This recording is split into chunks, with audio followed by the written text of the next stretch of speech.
Assalomu alaykum qadrli o'zbek xalqim, o'zbegim, aziz boshingiz omonmi? Hozirgina bir necha daqiqalar avval siz bilan biz buyuk bir hodisani, buyuk bir voqeani guvohi bo'ldik. O'zbekiston milliy terma jamoamiz 34 yil deganda birinchi bor jahon chempionatiga, mundialga yo'llanmani qo'lga kirityapti. Azizlar, bu juda katta voqelik, juda katta hodisa, juda katta orzu amalga oshishi.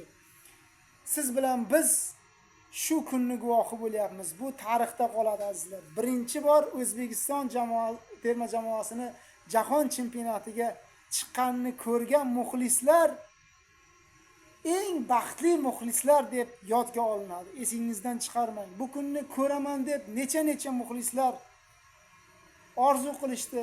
Bir xillari orzulariga erishishdi, bir xillari erisha olmadi. Chunki bu kunni ko'raman deb orzu qilgan muxlislarning ko'pchiligi hozir oramizda yo'q. Bu dunyoni tark etishgan.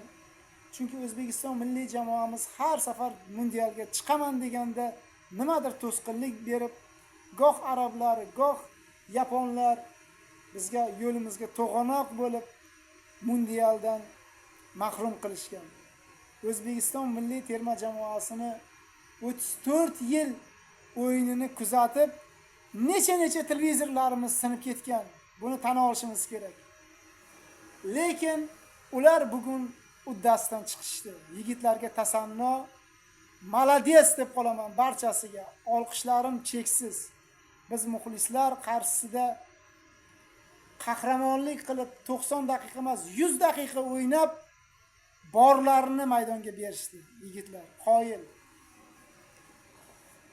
Bu juda katta hodisa. Hozir hamma hayajonda. Men ekan.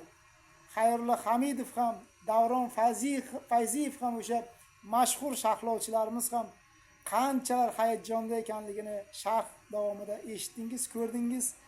Baqiraverib tomoqlari qolishmadi. Xayrullo Hamidovni ayniqsa.